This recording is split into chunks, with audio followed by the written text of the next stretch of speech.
Livro narrado e elaborado por Cristiane Batista. Inscreva-se, deixe seu gostei. Muito grata. Jung. Estrutura e dinâmica do si mesmo. Espero que os exemplos apresentados nas páginas precedentes sejam suficientes para descrever a assimilação e a amplificação progressivas do arquétipo que está na raiz da consciência do eu. Não pretendo aumentar desnecessariamente o seu número, mas, pelo contrário, tentar resumi-los de tal forma, que deles surja um quadro panorâmico. De várias indicações de Hipólito resulta indubitavelmente que muitos gnósticos nada mais eram do que psicólogos.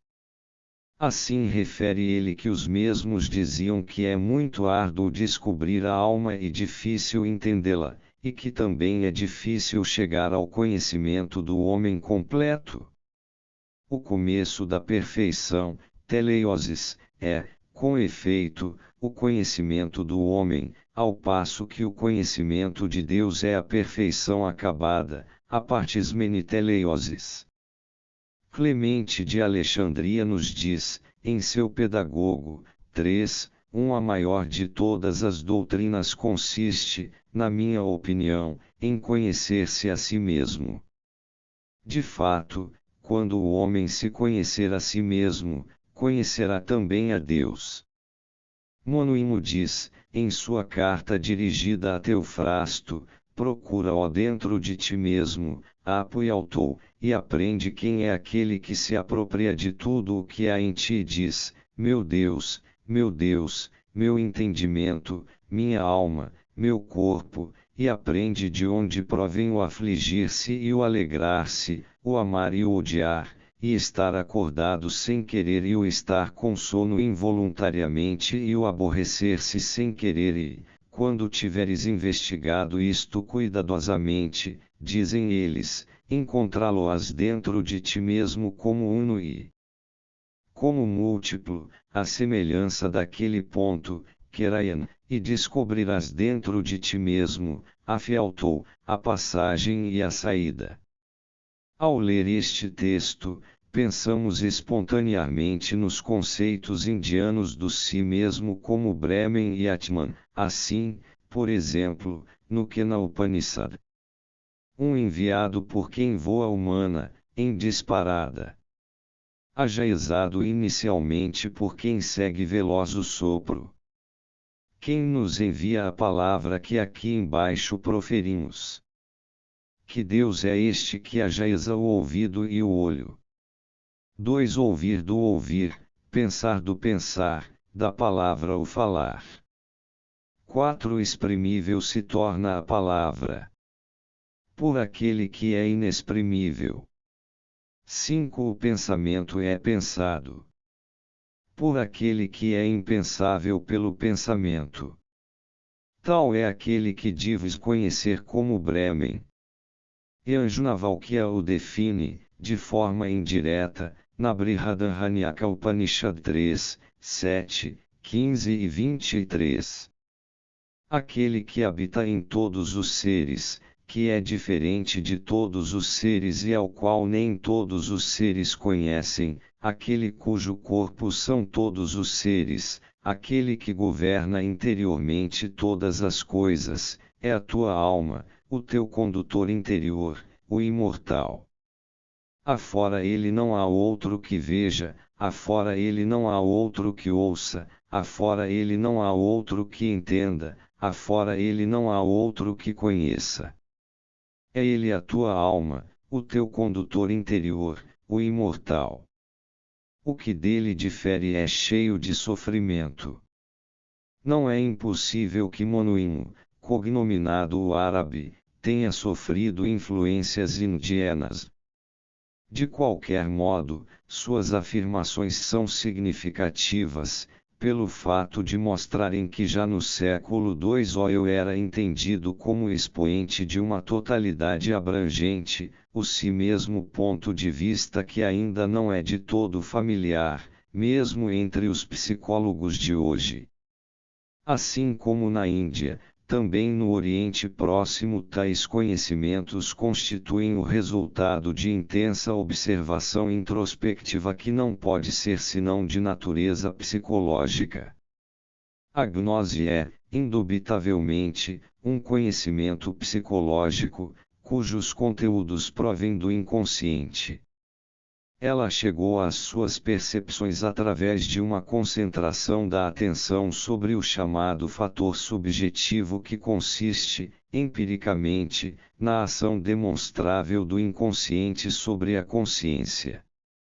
Assim se explica o surpreendente paralelismo da simbologia gnóstica com os resultados a que chegou a psicologia do inconsciente. Eu gostaria de ilustrar esta concordância, recapitulando os símbolos apresentados nas páginas anteriores. Para este fim, devemos primeiramente voltar àqueles fatos que levaram a psicologia a admitir, de modo geral, um arquétipo da totalidade ou do si mesmo. Trata-se, em primeiro lugar, dos sonhos e visões e, em segundo lugar, dos produtos da imaginação ativa nos quais ocorrem os símbolos da totalidade. Devemos mencionar nesse sentido, antes de tudo, os objetos geométricos que encerram os elementos do círculo e da quaternidade, ou melhor, de um lado, as formas circulares e esféricas, que podem ser representadas de maneira puramente geométrica ou material, e, do outro, as figuras quadradas, quádruplas ou cruciformes. Podem ser também 4 objetos ou 4 pessoas relacionados entre si pela maneira segundo a qual estão dispostos, ou pelo sentido. O 8 tem idêntico significado, como duplo de 4. Uma variação especial do tema da quaternidade é o dilema do 3 mais 1. O número 12, 3x4, parece propor-se aqui como solução do dilema, e como símbolo da totalidade, zodíaco, ano. A tríade pode ser considerada como uma totalidade relativa, porque, em geral, ela representa uma totalidade imaterial, ou imaginada, como a trindade, ou instintiva, ou ctônica, como a natureza triádica dos deuses infernais, a chamada tríade inferior. Psicologicamente, porém, a tríade deve ser entendida como uma quaternidade defeituosa ou como um estado de transição para a quaternidade, caso se relacione com o si mesmo, de acordo com o contexto. Empiricamente, o complemento de uma tríade é outra tríade contrária. O complemento da quaternidade é a unidade. É do tema do círculo e da quaternidade que deriva o símbolo do cristal formado geometricamente e também da pedra maravilhosa. Daqui, a formação das analogias conduz à cidade, ao castelo, à igreja, à casa, à sala e ao recipiente. Uma outra variante é a roda. O primeiro tema acentua a presença do eu encerrado no âmbito maior do si mesmo, e o segundo acentua a rotação que aparece também como deambulação ritual em torno de um centro.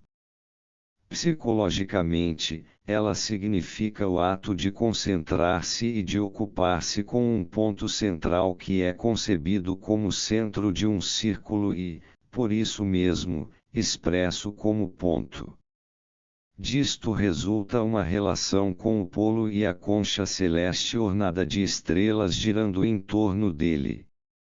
Paralelamente a estes conceitos há também o horóscopo como rota nativitatis, roda do nascimento. A imagem da casa, da sala e do recipiente leva-nos diretamente ao respectivo conteúdo, ou seja, ao habitante da cidade e da casa, ou à água contida no recipiente.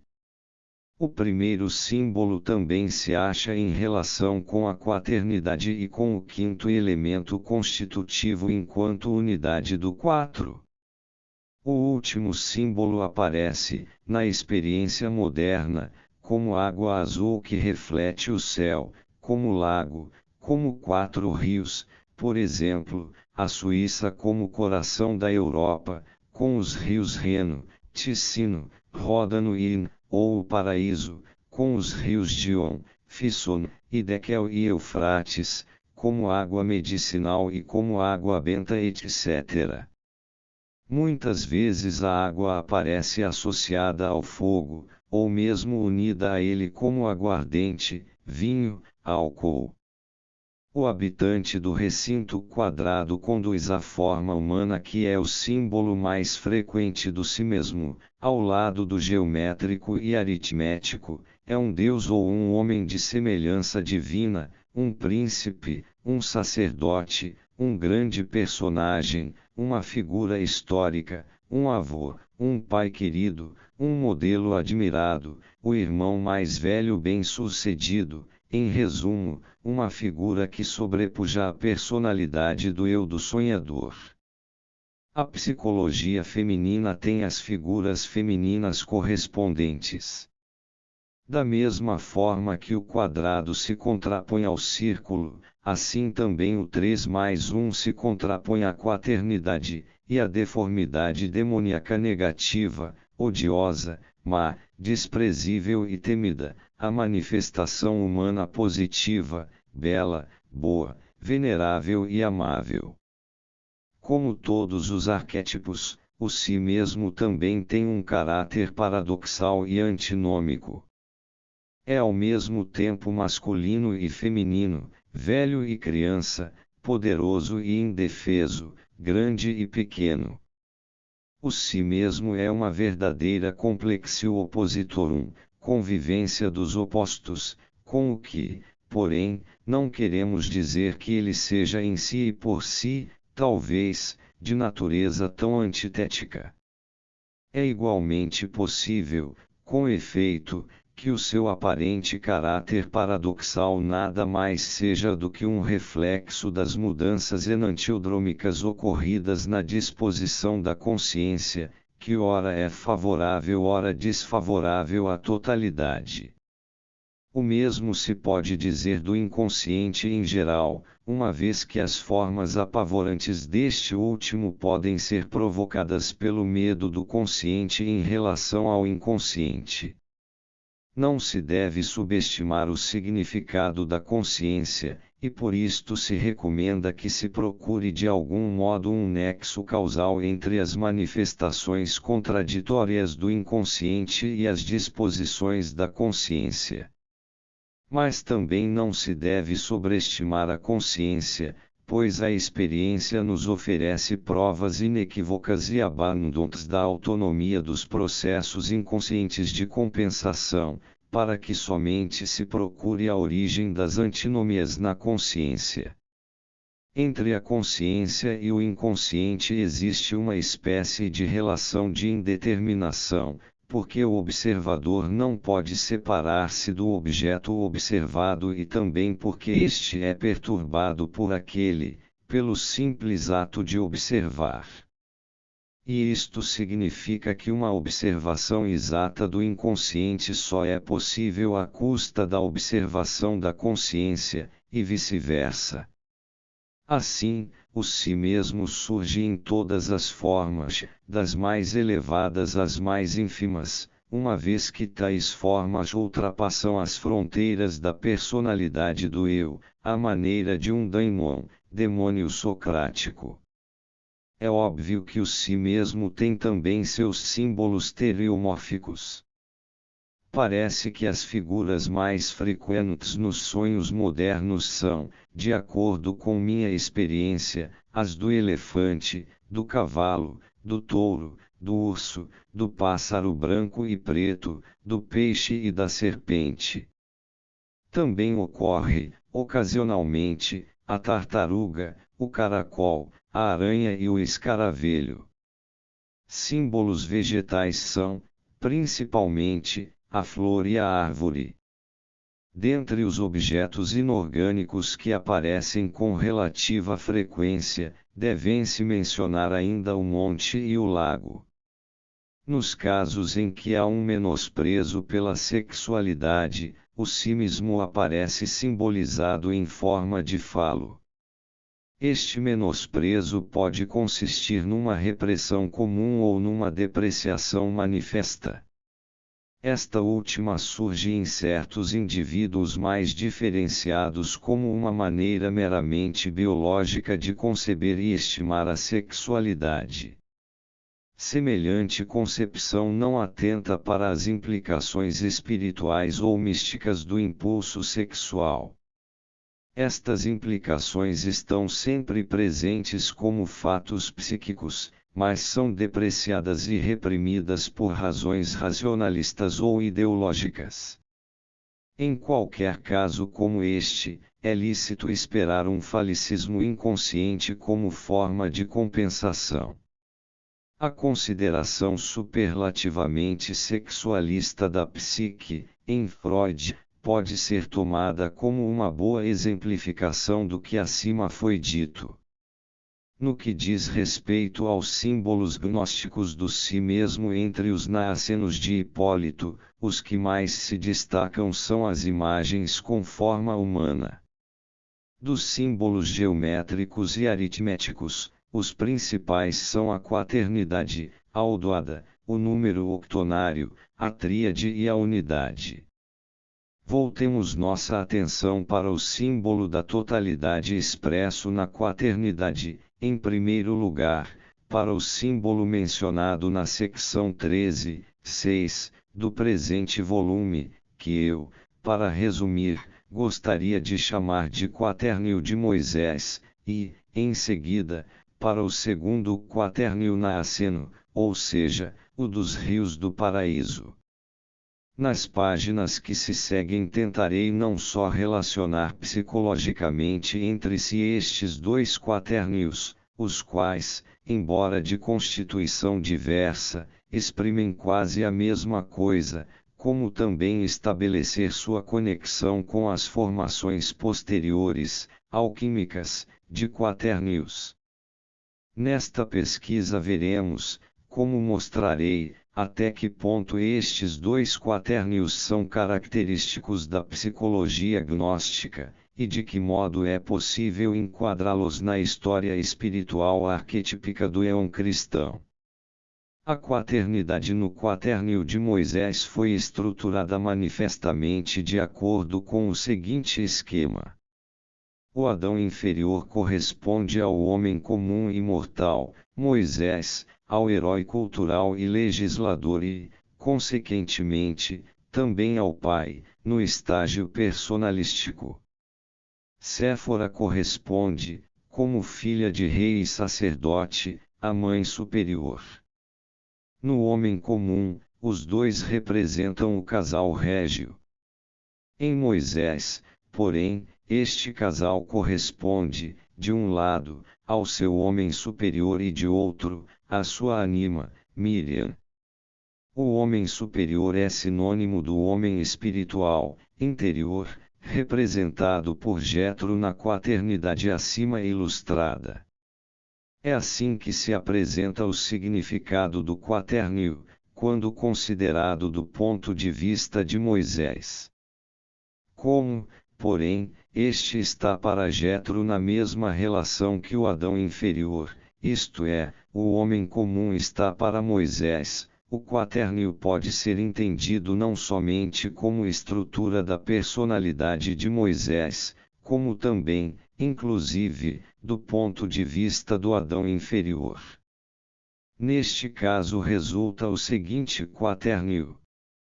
Vê-se aqui, claramente, que o quaternio naaceno é assimétrico, em certo sentido, porquanto conduz a um cenário, número 6, que aponta, de modo claro e exclusivo, para o alto, isto é, deve-se acrescentar ainda Jetro ou Miriam, como terceiro patamar, ao quaternio acima indicado. Com isto, Moisés e Séfora são completados em sentido ascendente. Isto nos oferece uma espécie de sequência de estágios que conduz do Adão inferior ao Adão superior. É esta psicologia que está, certamente, na origem das extensas listas de exegias valentinianas. Com isto, o Adão inferior, isto é, o homem que vive em um corpo, parece o elemento mais ínfimo, cuja saída é tão somente uma ascensão.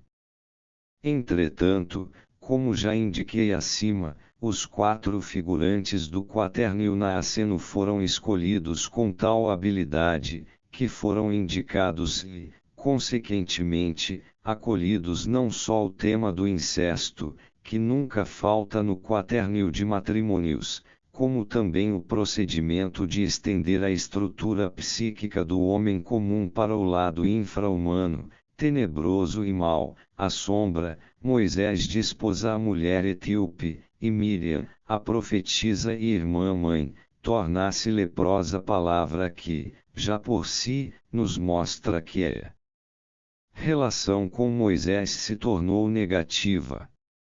Isto é confirmado, além disso, pelo fato de Miriam levantar-se contra Moisés e instigar até mesmo o seu irmão Arão contra ele. Obtemos, assim, o seguinte cenário.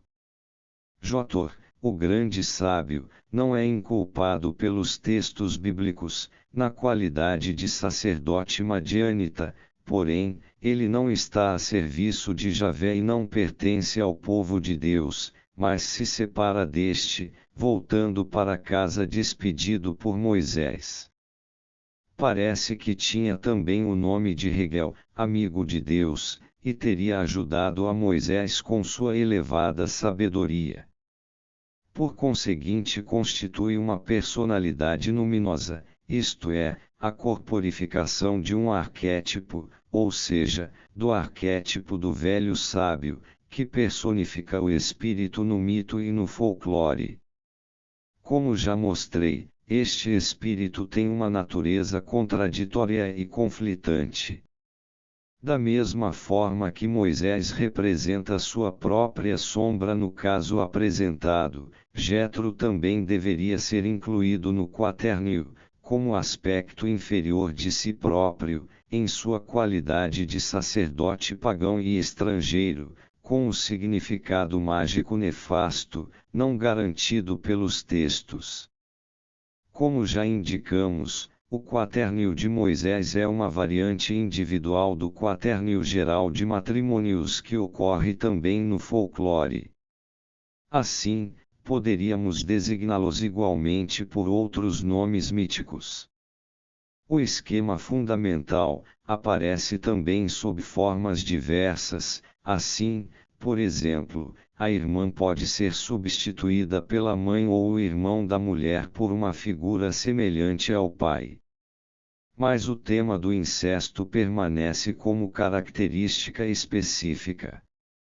Como se trata de um esquema primitivo, típico da psicologia da relação amorosa e também da transferência, é normal que apresente, como todos os esquemas caracterológicos, uma forma de manifestação favorável e uma forma desfavorável, pois as próprias formas de relação que vêm ao caso apresentam, empiricamente, a mesma diferença. Tudo o que o homem faz tem ao mesmo tempo um aspecto positivo e um negativo.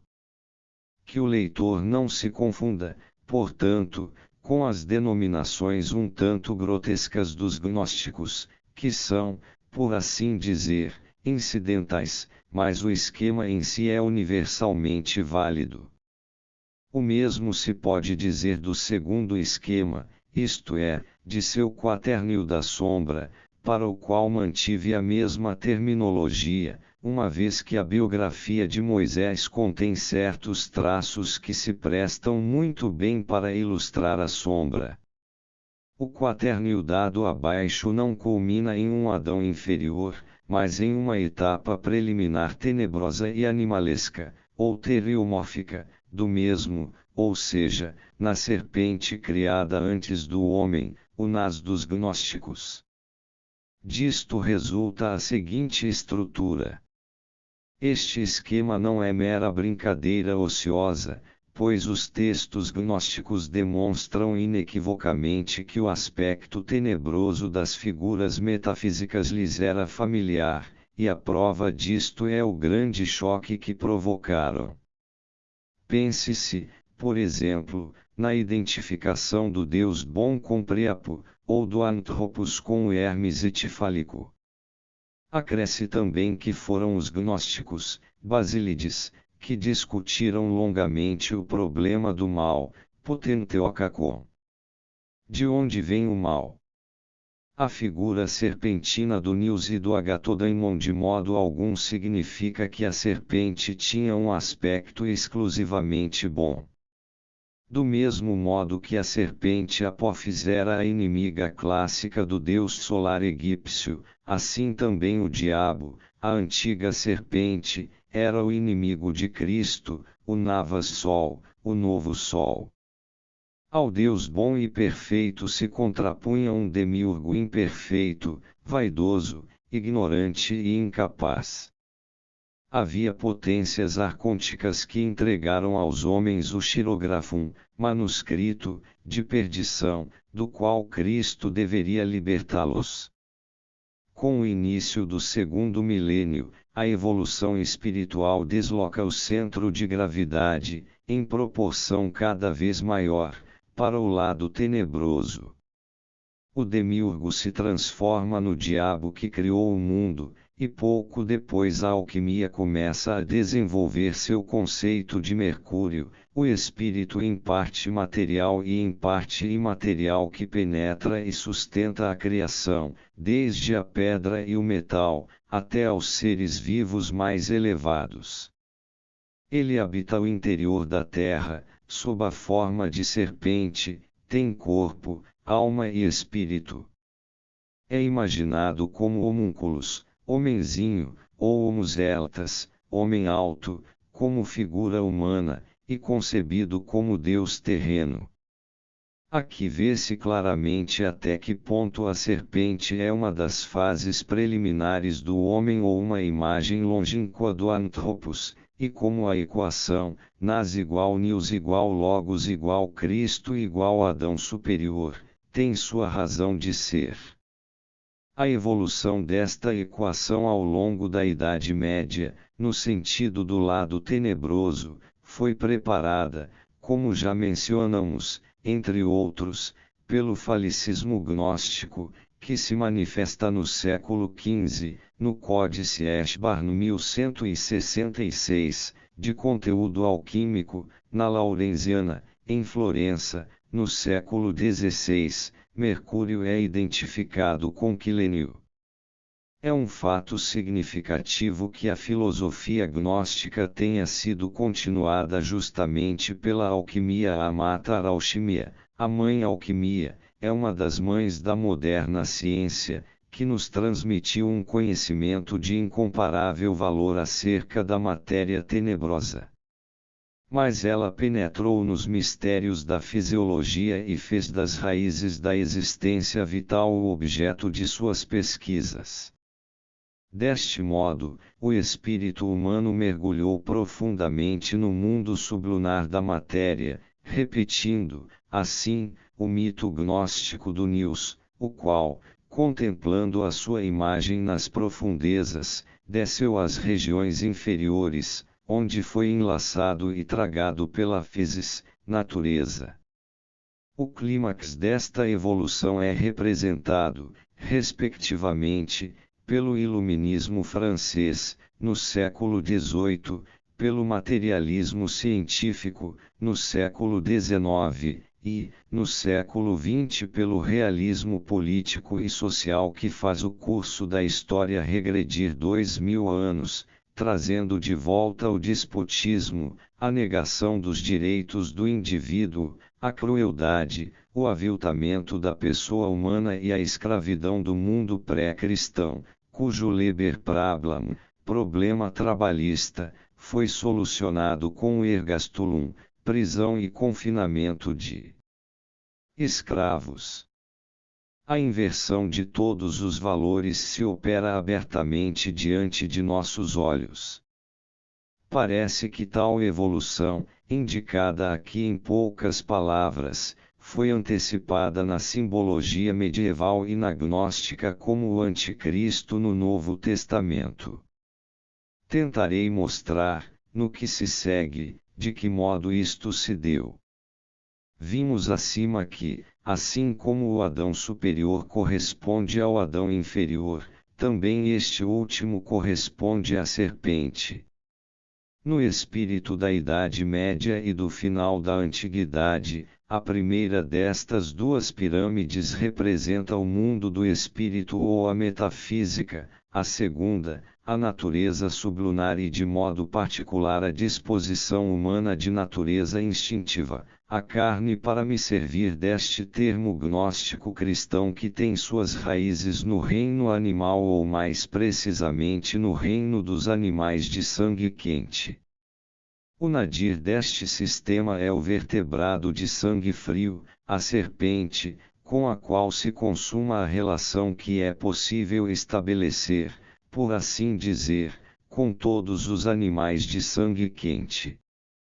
Que a serpente constitua, contra todas as expectativas, um análogo do Anthropos, é confirmado o que vale de modo especial para a Idade Média pelo fato de que ela é, de um lado, uma alegoria Christi, alegoria de Cristo, bastante conhecida e, de outro, aparece revestida do dom da sabedoria e de uma natureza sumamente espiritual. Como relata Hipólito, os gnósticos identificaram a serpente com a medula espinhal e com a amígdala. Estas duas equivalem às funções reflexivas. O segundo quaternio é o negativo do primeiro, sua sombra. Por sombra designo a personalidade inferior, cujo estágio mais baixo não se pode distinguir da constituição impulsiva do animal. A própria ideia da prosfies psiche, da alma acrescida, de Isidoro, já encerra este ponto de vista. Também o vamos encontrar em Orígenes, que fala de animais contidos no homem. Da mesma forma que a maioria dos indivíduos não tem consciência da própria sombra, assim também a serpente corresponde ao totalmente inconsciente e incapaz de atingir a consciência. Este fator, no entanto, possui, como inconsciente coletivo e como instinto, uma sabedoria própria e um conhecimento considerados, frequentemente, como sendo de caráter sobrenatural. É este o tesouro que a serpente, ou o dragão, guarda, e, ao mesmo tempo, o motivo pelo qual estes significam, de uma parte, o mal e a tenebrosidade e, de outra, a sabedoria. Sua falta de relação, sua frieza e periculosidade expressam o mundo dos instintos que passa inexoravelmente e com toda a crueldade e desconsideração por cima dos desejos e preocupações humanos morais, causando por isso mesmo um efeito ao mesmo tempo terrificante e fascinador, tal como acontece com a súbita aparição de uma serpente venenosa. Na alquimia a serpente é o símbolo do Mercurius non vulgi, Mercúrio não ordinário, que é posto em paralelo com Hermes, o deus da revelação. Ambos são de natureza pneumática. O serpens Mercurii, a serpente de Mercúrio, significa um espírito ctônico que habita na matéria, e especialmente a porção do caos original, da massa confusa ou globosa escondida na criação. O símbolo da serpente na alquimia se refere a uma figura histórica mais antiga. Como os alquimistas entendem o seu opus, a obra, como uma repetição ou imitação da criação, o serpens Mercurii, a serpente de Mercúrio, o deus astuto e enganador, recorda-lhes a serpente do paraíso, e esta lhes recorda o diabo, o tentador que, segundo eles próprios confessam, lhes pregava toda espécie de peças durante o trabalho. Mefistófeles, cuja comadre, a serpente, constitui a versão goetiana do familiaris, familiar, alquímico, isto é, do mercúrio. Ele é, como o dragão, o estágio preliminar enganador, evasivo, venenoso, perigoso do hermafrodito, que por isso mesmo deve ser superado. Entre os naacenos, o paraíso é considerado uma quaternidade paralela ao quaternio de Moisés, e de sentido análogo. Esta quaternidade é constituída pelos 4 rios do paraíso, Fisson, Gion, Hidekel e Freitas. A serpente do Gênesis 3 exprime imagisticamente o numen personificado pelas árvores. Por isso ela é representada tradicionalmente junto a uma árvore, ou sobre ela. É a voz da árvore que convenceu Eva de que era bom comer da árvore, que era formosa aos olhos e uma árvore de agradável aspecto, de N 3,6, Lutero. No conto O Espírito dentro da garrafa, Mercúrio deve também ser interpretado como numen das árvores. Na Ripley Scrolly, Mercúrio surge da coroa da árvore filosófica, árvore do conhecimento, como serpente, sob a figura de Melusina. A árvore representa a evolução e as fases do processo de transformação, e seus frutos ou flores significam o coroamento da obra. No conto, Mercúrio está escondido nas raízes do grande carvalho, e portanto dentro da terra. O Serpens Mercurii, a serpente de Mercúrio, habita no interior da terra. Entre os alquimistas, o paraíso é um símbolo popular do albedo, alvura, isto é, do estado de inocência readquirido, e sua fonte é um símbolo também popular da aqua permanens. Entre os padres da Igreja, Cristo é esta fonte, e o paraíso significa o fundo da alma, de onde jorra o rio de 4 braços do Logos. Mas encontramos o mesmo símbolo no alquimista e místico John Portage. A sabedoria divina é uma nova terra, esta terra celeste. De fato, é desta terra que surgiram todas as árvores da vida.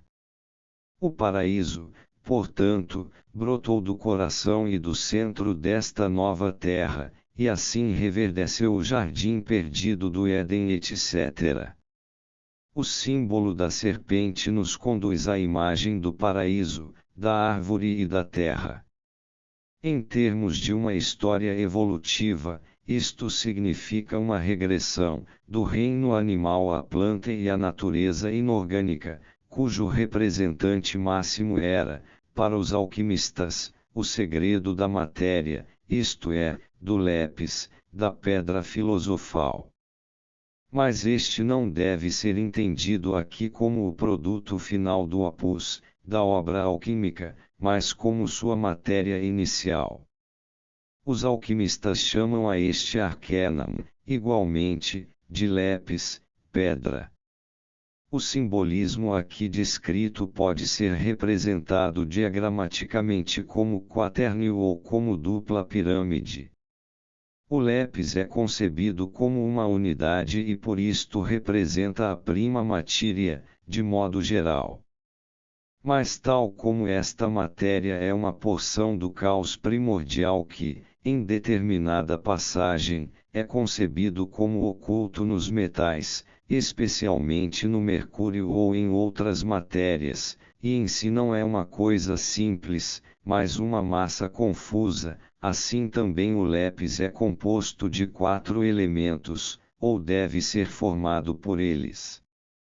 Estes elementos não estão unidos no caos, apenas coexistem lado a lado, devendo, por isso, ser unidos mediante o processo alquímico. São até hostis entre si e não querem unir-se livremente. Por isso, representam um estado primevo de conflito e de mútua repulsa. Esta imagem descreve a divisão e o desdobramento do uno original na multiplicidade das coisas perceptíveis pelos sentidos. O opus compõe a unidade da pedra, no domínio do inorgânico, com a quaternidade dividida. Como sabemos, o lepis constitui, como filius macrocosmi, filho do macrocosmo, e como ser vivo, não apenas uma alegoria, mas um paralelo direto de Cristo e do Adão, Adão superior, o homem primordial celeste, do Adão secundus, Cristo, e da serpente. O nadir deste terceiro quaternio é, portanto, outro análogo do anthropos. Como já mencionamos, a constituição do lepis resulta de uma unificação dos quatro elementos, a qual, por seu turno, representa um desdobramento do estado original incognoscível, isto é, do caos. Este caos é a prima materia, o arcanum, a matéria primordial, que Paracelso e seus seguidores consideram como incriado, increatum, e, por isto mesmo, coeterno com Deus, numa correta interpretação da Theon, de Die 1,2 e a terra incriada estava deserta e vazia, e havia trevas sobre o abismo, e o Espírito de Deus pairava, chocava, sobre as águas. Esta matéria primordial é redonda, massa globosa, rotundum, stoicheion strongilon, como o universo e a alma do mundo, é, inclusive e ao mesmo tempo, a alma e a matéria do mundo. É a pedra que tem um espírito, em linguagem moderna, é a parte integrante mais elementar da matéria, o átomo que, por sua vez, é um modelo teórico. Os alquimistas definem o elemento redondo ora como água primordial, ora como fogo primordial, como pneuma, como terra primordial, ou como corpusculum nostrae sapientiae, corpúsculo de nossa sabedoria. Como água ou como fogo é o dissolvente universal, e como pedra e metal é aquilo que deve ser dissolvido e convertido no ar, pneuma, spiritas. Este simbolismo da pedra pode ser ilustrado também diagramaticamente como uma dupla pirâmide. O elemento redondo é denominado elemento ômega, O, por Zósimo, e, como tal, representa certamente a cabeça. O crânio é mencionado como recipiente de transformação, ves hermeticum, no tratado Sabeu Platonis Liber Quartorum, e os próprios filósofos se autodenominam filhos da cabeça de ouro, expressão que equivale, provavelmente, a filiae sapientiae, filhos da sabedoria. O vais, recipiente, é empregado frequentemente como sinônimo de lepis, pedra, de modo que não há diferença entre o recipiente e seu conteúdo, isto é, o recipiente é o próprio arcanum. De fato, de acordo com uma antiga concepção, a alma é redonda, e por isso o recipiente deve ser também redondo, como o céu ou o universo. A forma do homem primordial é redonda. Dorn diz, consequentemente, que o recipiente deve ser fabricado de acordo com uma espécie de quadratura do círculo, graças ao que, o espírito e a alma de nossa matéria, quando separados de seu corpo, poderão elevá-lo consigo até as alturas de seu céu.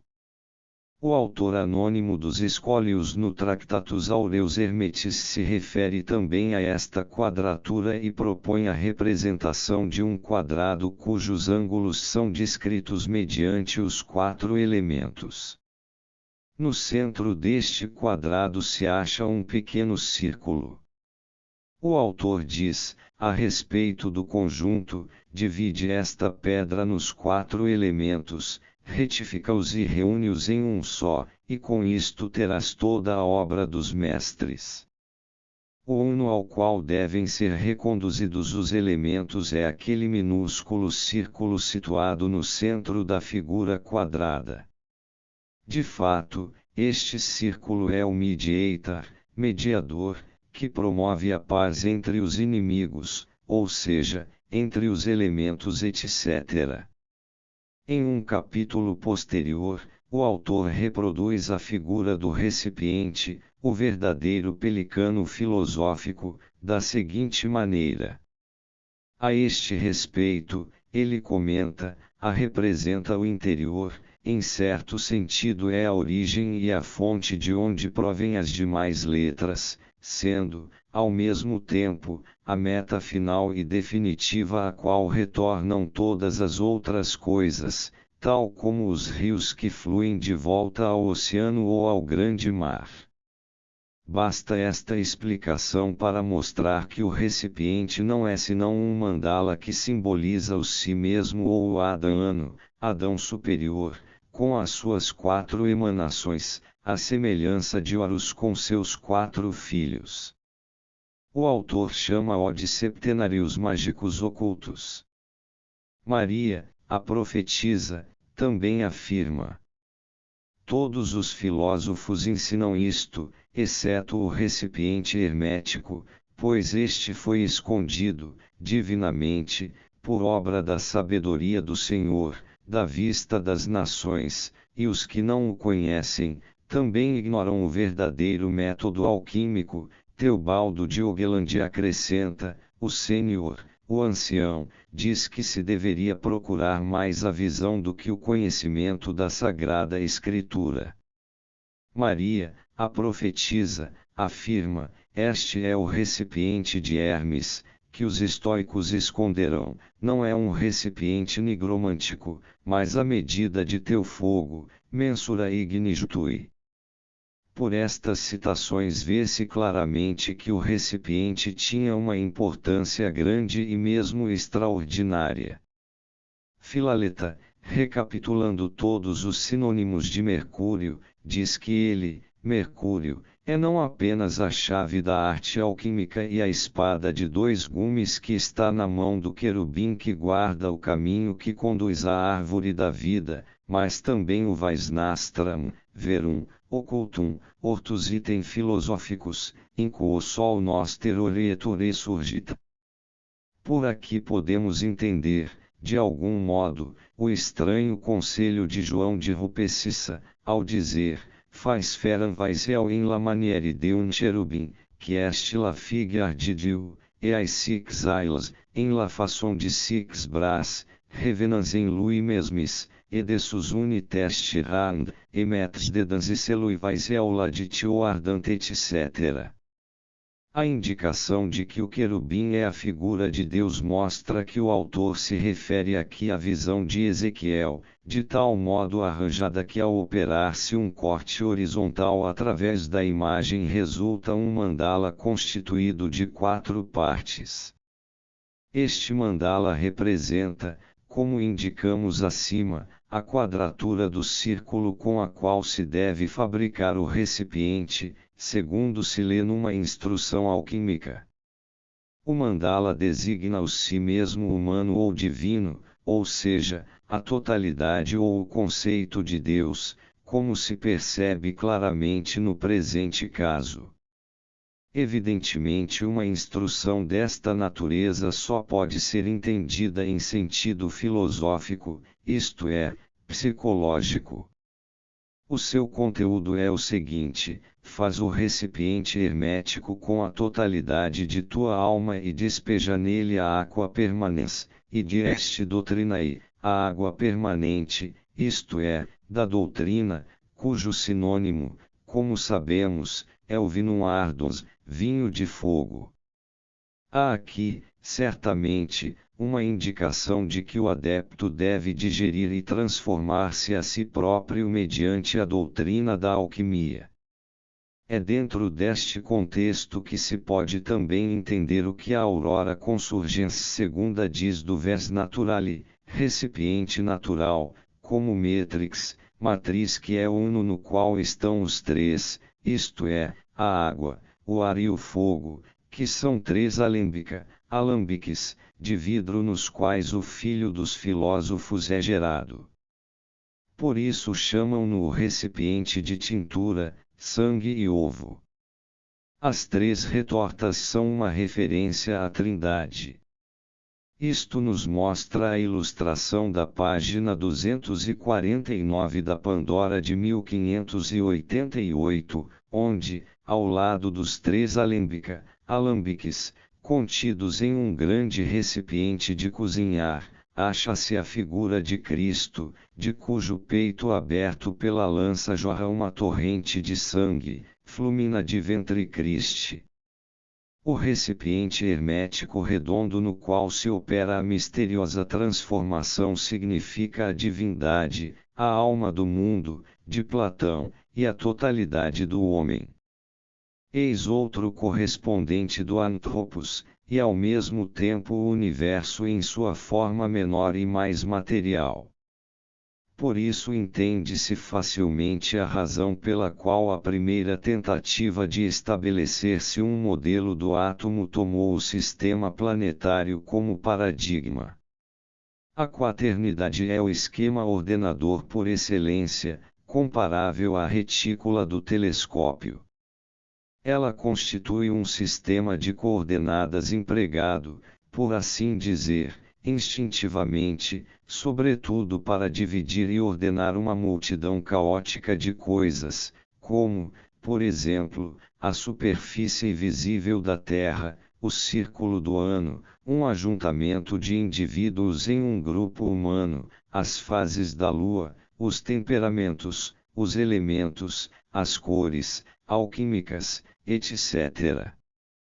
Quando, pois, deparamos com um quaternio entre os gnósticos, podemos ver nele uma tentativa, mais ou menos consciente, de pôr ordem na multidão caótica de imagens luminosas que a eles se impuseram. Como vimos, isto ocorre em uma forma que deriva do primitivo cross-cousin marriage, casamento entre primos cruzados, ou seja, no quaternio de matrimônios. Este quaternio se distingue da forma primitiva, em que a irmã casa em uma troca, separando-se do caráter biológico, o marido da irmã não é mais irmão da mulher, mas um outro parente próximo, tal como o pai da mulher no quaternio de Moisés, ou mesmo um estrangeiro, estranho.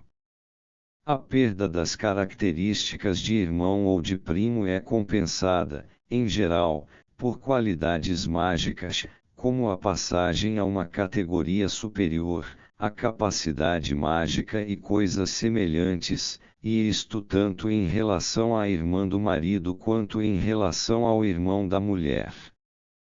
Quer dizer, ocorre uma projeção animus-anima.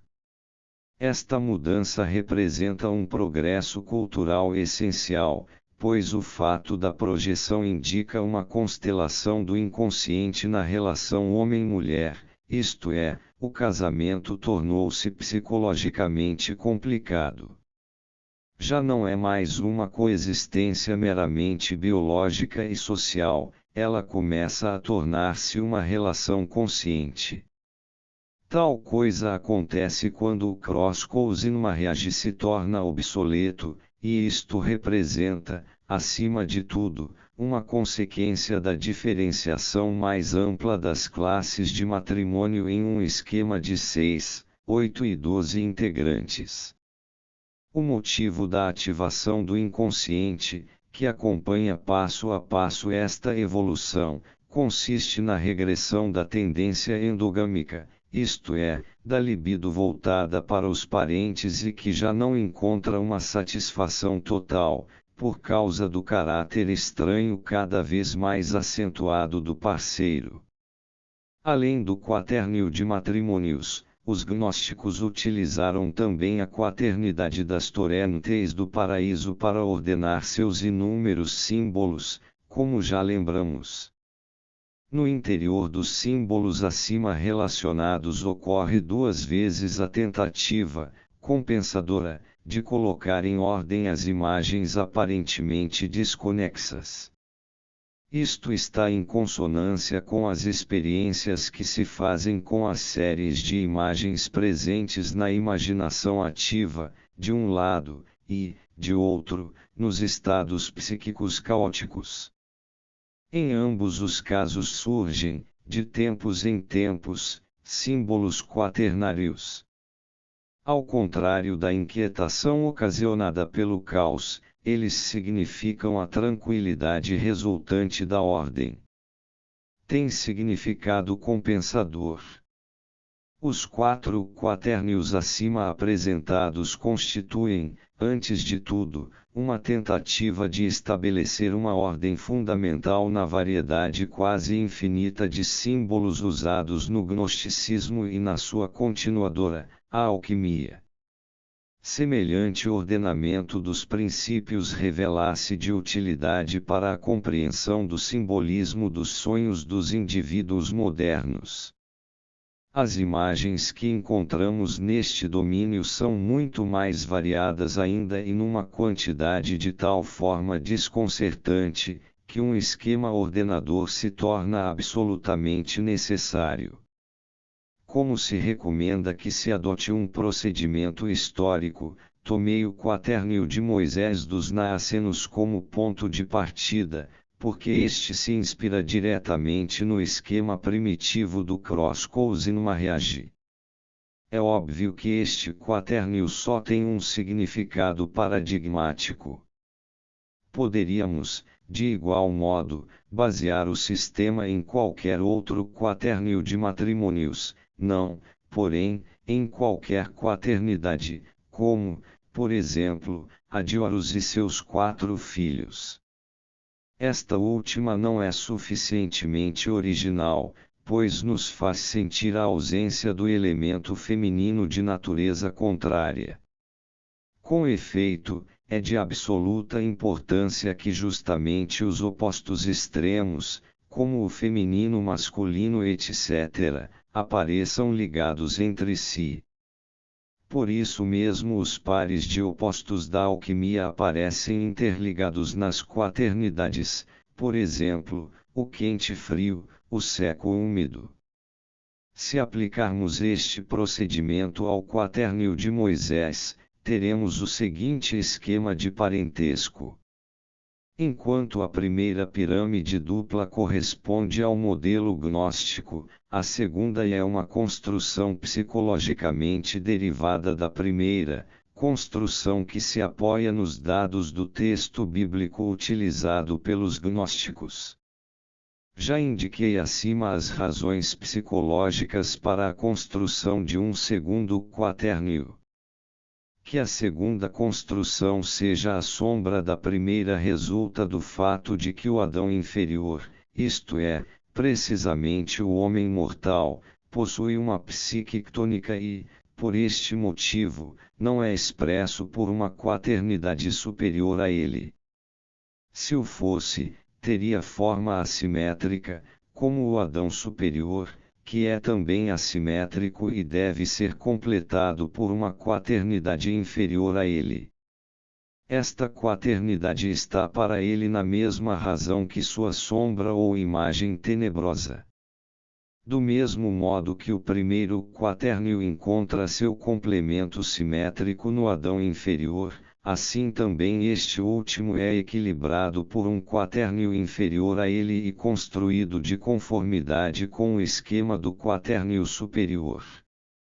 A complementação simétrica do Adão inferior é a serpente. A escolha deste símbolo justifica-se em primeiro lugar pela conhecida associação de Adão com a serpente. Esta é o seu demônio ctônico, o seu familiaris. Em segundo lugar, a serpente é o símbolo mais frequente do mundo obscuro e ctônico dos impulsos. Ela pode ser substituída como acontece frequentemente por um animal equivalente de sangue frio, como, por exemplo, o dragão, o crocodilo ou o peixe. Mas a serpente não é, de modo algum, apenas um ser ctônico nefasto, é, como já lembramos, também um símbolo da sabedoria e, consequentemente, do luminoso, do bom e do salutar. No Novo Testamento ela já é, ao mesmo tempo, uma alegoria Christi, alegoria de Cristo, e do diabo, como o é também o peixe.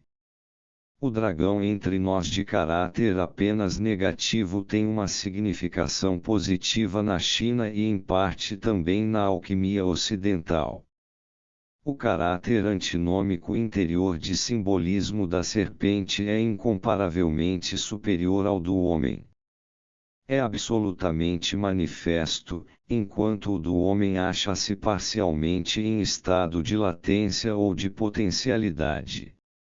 A serpente supera Adão em inteligência e saber, sendo capaz de enganá-lo. É mais antiga do que ele e foi dotada por Deus de uma inteligência talvez sobre-humana, como aquele Filho de Deus que assumiu o papel de Satanás.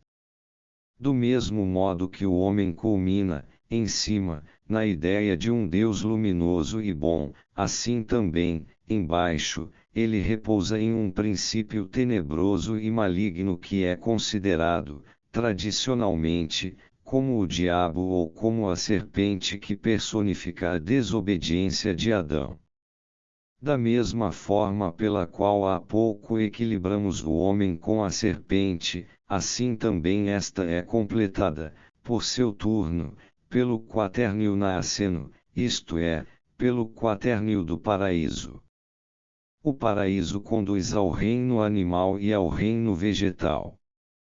Quer dizer, trata-se de uma planta, ou de jardim povoado de animais, a forma ideal de vida que brota da terra.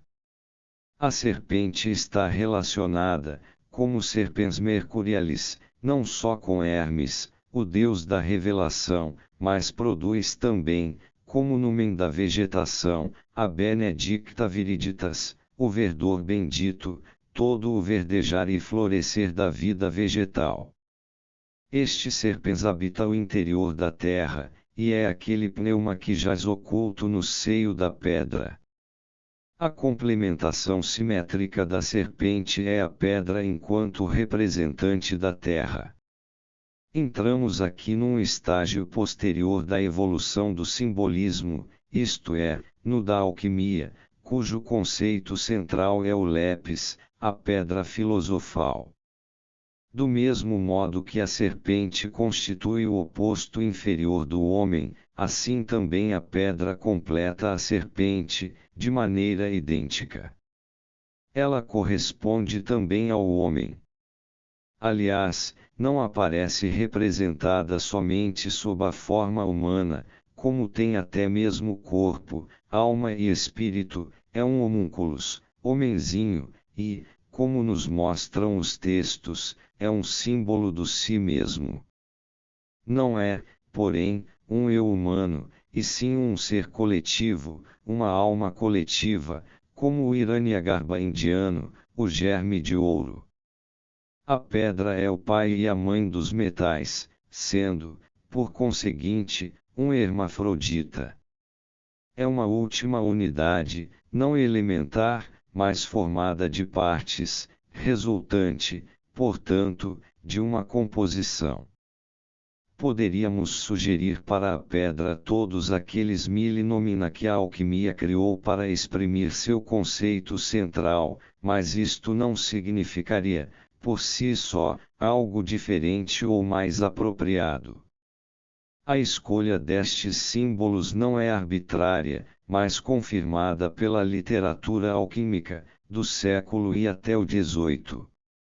O lepis, a pedra filosofal, resulta, por seu turno, da divisão e recomposição dos quatro elementos, do rotundum, redondo, como vimos acima.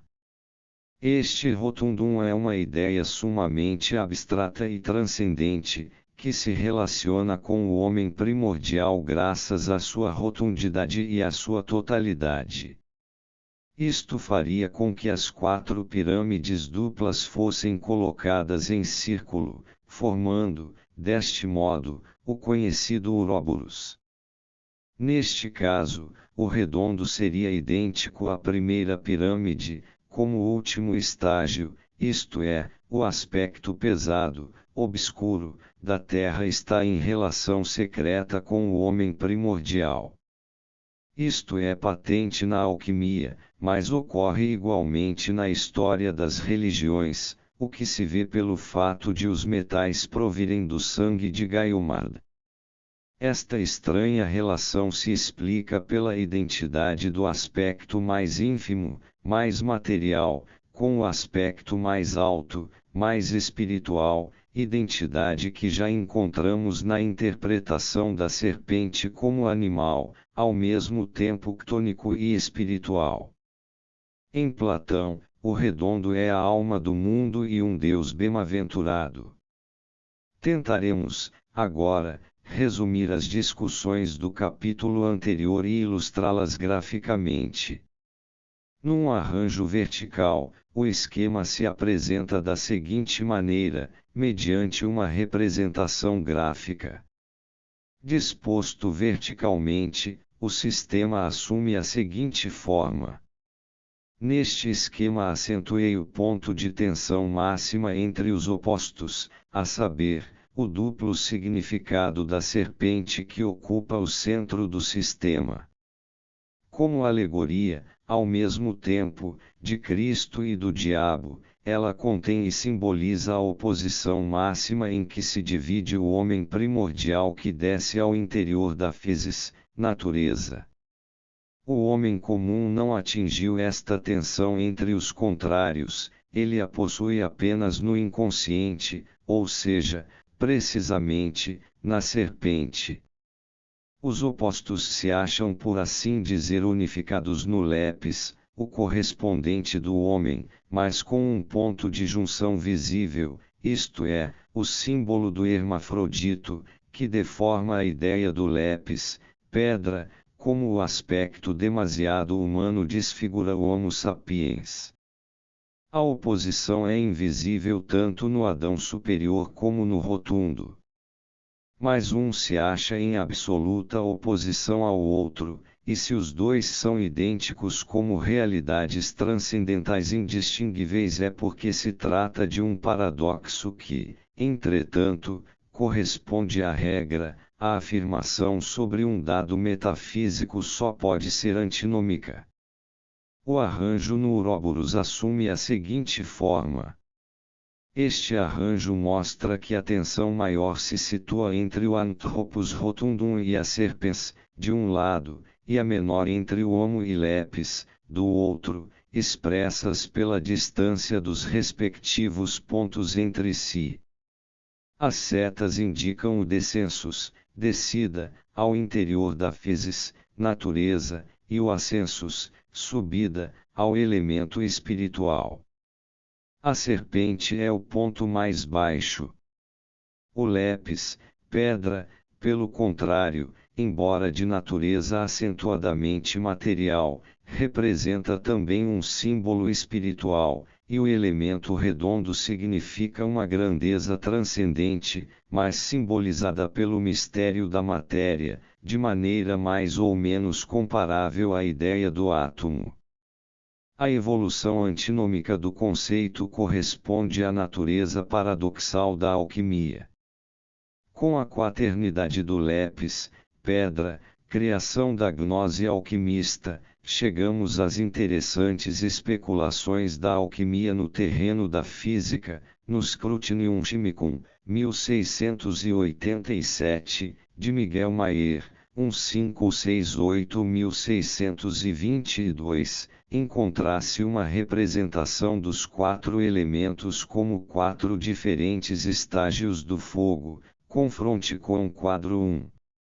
Como nos mostra a figura, as quatro esferas estão cheias de fogo. O autor comenta este fato com os seguintes versos. Naturae que imitaris opus, tibi quatuor orbs. Quaerendi, interius quos levis igni jagat. Aimas. Vulcanum referat, bene monstret et altar. Mercurium, lunam tertius orbis ab, quartus. Apolo, tuus, naturae auditorei ignis. Ducatem arte menos illa catena tuas. Ressalta, deste texto, que a esfera mais ínfima corresponde à esfera de Vulcano, isto é, do fogo terreno, a segunda corresponde a Mercúrio, isto é, ao espírito vegetativo, da vida, a terceira corresponde à Lua, o princípio feminino, anímico, e a quarta corresponde, por fim, ao Sol, o princípio masculino, espiritual. Do comentário de Maier ressalta que se trata de 4 elementos, por um lado, e, por outro, de 4 espécies de fogo, responsáveis pelo surgimento de diversos estados de agregação. Pela ordem de sequência, o ignis elementaris renomine, de Maier, corresponderia a Vulcano, o fogo de Mercúrio ao ar, o terceiro fogo à água, ou seja, a Luna, Lua. Ao quarto, que corresponderia ao Sol, ele chamou Terreus, terreno. O ignis elementaris é, segundo o testemunho de Ripley, citado por Maier, aquele fogo que accendet lignam, que põe fogo à madeira. Trata-se, certamente, do fogo comum. Em lugar disto, parece que o fogo solar é o fogo encerrado no interior da Terra a que hoje chamaríamos de fogo vulcânico, correspondendo ao estado de agregação sólida.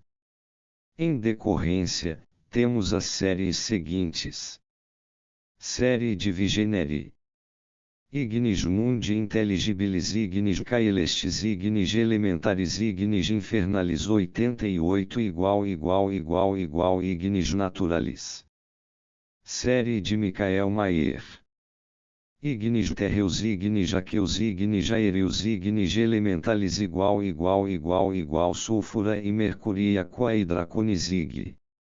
Estados de agregação. Igual corpo sólido líquido gás chama.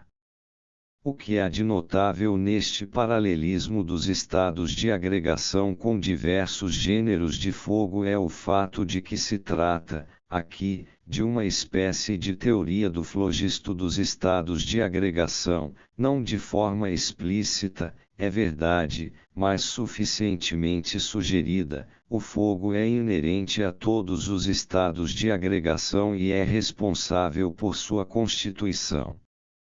Esta noção é antiga e já se encontra na Turba, onde Dardaris afirma, sulfura sunt animae, quae in quatuor fueram occultae corporibus. Aqui, o elemento ativo, anima, não é o fogo, mas o enxofre, a ideia, porém, é a mesma, ou seja, a de que é preciso reduzir os elementos, isto é, os estados de agregação a um denominador comum. Sabemos que o ponto comum aos 4 elementos contrários é o movimento molecular e que os estados de agregação correspondem a diversos graus deste último. Por sua vez, o movimento molecular corresponde a uma certa quantidade de energia, de modo que o denominador comum dos elementos é, portanto, a energia. Uma das fases de transição para o moderno conceito de energia é a teoria do flogisto preconizada por Stahl. Tal teoria se baseia, por seu turno, nos mencionados pressupostos da alquimia, nos quais é lícito ver os primeiros passos rumo a uma teoria energética. A teoria do flogisto dos elementos sugerida pelos alquimistas não chegou a alcançar o nível da teoria energética, mas aponta inequivocamente nesta direção. O século I-VI, além disto, conhecia todos aqueles elementos da matemática e da física a partir dos quais se poderia deduzir uma teoria energética. Ora, energia é um conceito abstrato, indispensável para descrever o comportamento de um objeto em movimento. Semelhante conceito só pode ser conhecido mediante um sistema de coordenadas de espaço e tempo. Sempre que se constata o movimento, isto se faz através do quaternio espaço-tempo, que pode ser expresso mediante o axioma de Maria, 3 mais 1, ou através da proportio sesquitertia, 3 por 4. Este quaternio poderia substituir, portanto, o quaternio dos elementos, o 1 ou o 4, correspondente à coordenada tempo, revela sua presença na série dos elementos alquímicos, pelo fato de um único elemento ocupar constantemente uma posição excepcional, como, por exemplo, o fogo ou a terra. A posição excepcional de um fator em uma quaternidade pode ser expressa por seu caráter duplo ou por sua duplicidade. Assim, por exemplo, o quarto rio do paraíso, o Eufrates, significava não só a boca, através da qual a alimentação entra e a oração sai, como também o rio e o Logos. No quaternio de Moisés, a mulher de Moisés desempenha um duplo papel, como Séfora e como etíope. Se construirmos uma quaternidade com os correspondentes dos deuses dos elementos segundo Maia Apolo, Lua, Mercúrio, Vulcano, obteremos um quaternio de matrimônios, contendo a relação irmão-irmã. Na alquimia, Mercúrio é, como se sabe, de natureza bissexual e, não poucas vezes, aparece também como Virgo, Virgem. O quaternio tempo-espaço possui, evidentemente, também esta característica, 3 mais L ou 3 horas e 4 minutos, como segue. Se considerarmos esta quaternidade sob o ângulo da tridimensionalidade do espaço, o tempo pode ser concebido como uma quarta dimensão. Se, pelo contrário, considerarmos a quaternidade sob o ponto de vista dos 3 atributos inerentes ao tempo, passado, presente e futuro, então acrescentasse o espaço estático, no qual se produzem as mudanças de estado, como unidade e como quarto fator.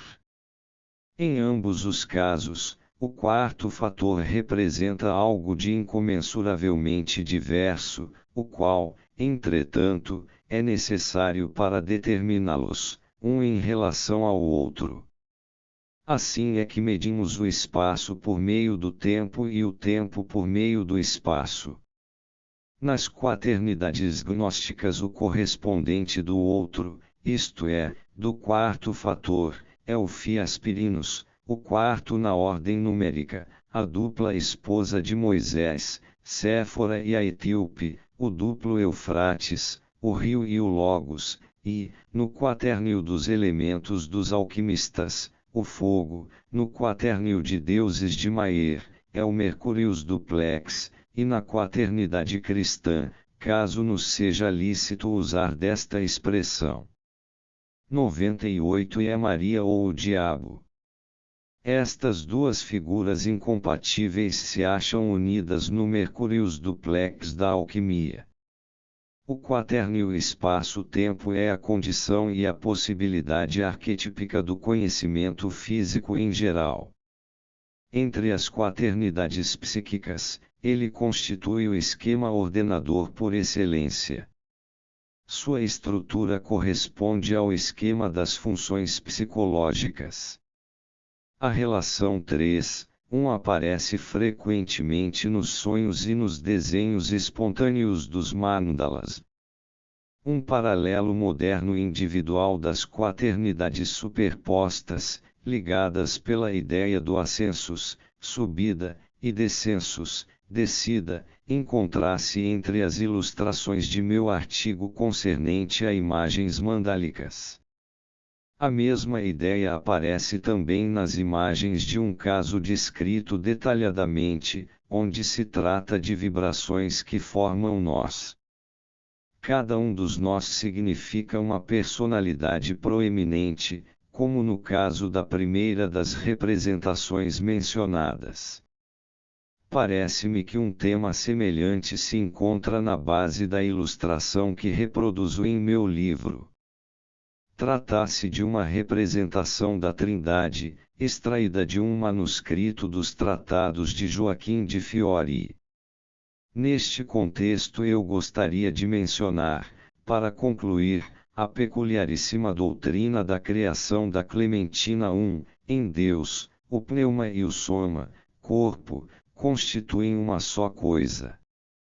Os dois se separam, e o primeiro aparece como filho e ar contínuo é um futuro, o soma, pelo contrário, que é a verdadeira ousia, a essência, o ente, ou ele, matéria, divide-se em 4 partes, correspondentes aos 4 elementos, os quais eram invocados solenemente por ocasião da iniciação. Da mistura das 4 partes surgiram o diabo, o arcanto Aionus Toutou, o dominador deste éon, e a psique deste mundo. O soma, matéria, foi dotado de uma alma, em psichon. Deus governa o mundo ao mesmo tempo mediante o diabo e mediante o filho, porque os dois são suas mãos. Deus se desdobra no mundo, sob a forma de sesiges, pares de opostos, como céu-terra, dia-noite, masculino-feminino etc. O último membro da primeira série é constituído por Adão-Eva. No final deste processo, dá-se o retorno ao começo, ou a Teleutitan Panton, a consumação do universo, por meio da purificação e do aniquilamento. Quem conhece a alquimia, dificilmente deixará de observar sua semelhança com a doutrina clementina, excluídos os aspectos morais. Assim, temos aqui, por exemplo, os irmãos inimigos, Cristo e o diabo, os quais, como se sabe, eram considerados irmãos na tradição judeu-cristã, a tetrameria ou divisão em 4 partes, elementares, ou divisão do processo em 4 fases, os pares de contrários e sua unificação definitiva, o paralelo do Lepis, pedra, e Mercúrio com Cristo, de um lado, e, do outro, com o diabo, graças ao simbolismo da serpente ou do dragão, a figura do Mercúrius duplex e do Lepis, pedra, que une em si indissoluvelmente os contrários. Se retornarmos ao caminho que nosso argumento tem seguido, veremos, em seu início, 2 quaternidades gnósticas, uma das quais se manifesta superior ao homem e outra inferior a ele, de um lado, o Moisés positivo, e, do outro, o quaternio do paraíso. Certamente não é por acaso que Hipólito cita estas 2 quaternidades, quanto aos naacenos só conheciam estas 2, pois a posição do homem em seu sistema se acha intimamente ligada ao Adão superior, conquanto separada do mundo ctônico das plantas e dos animais do paraíso. Somente através de sua sombra é que ele entra em relação com a serpente, considerada em seu duplo sentido. Esta situação é bem característica da época do gnosticismo e do cristianismo primitivo. O homem daquele tempo está bem próximo da Diania a Basileutos, da geração sem rei, isto é, independente, ou seja, da quaternidade superior, o reino dos céus, e olha para cima. O que começa em cima não vai mais alto, mas termina embaixo. Assim, somos obrigados a equilibrar o Adão inferior dos naacenos mediante o quaternio de Sambras, pois, como ele não pode subir diretamente ao Adão, visto que no meio está o quaternio de Moisés, então é forçoso admitir entre ele e o princípio inferior, isto é, a serpente, uma quaternidade inferior ou sombria, paralela à superior. Esta operação, evidentemente, não era familiar à época gnóstica, pois parece que a ligação assimétrica para cima não perturbava ninguém. Pelo contrário, parece que ela era precisamente aquilo que se desejava ou que correspondia a um determinado programa. Por isso, se inserimos, entre o homem e a serpente, uma quaternidade não mencionada no texto, é porque já não conseguimos, de modo algum, imaginar uma psique exclusivamente orientada para cima, e que não seja mantida em equilíbrio por uma consciência igualmente forte do homem inferior. Na verdade, porém, trata-se aqui de um problema moderno, e na esfera do pensamento gnóstico isto significa um anacronismo gritante que situa o homem no centro do campo da consciência, onde ele nunca estivera antes de modo consciente. Foi somente Cristo que lhe demonstrou antecipadamente esta consciência interposta entre Deus e o mundo, e ao fazer da pessoa de Cristo o objeto de sua veneração, o homem foi, aos poucos, ocupando a posição intermediária que pertencia a Cristo.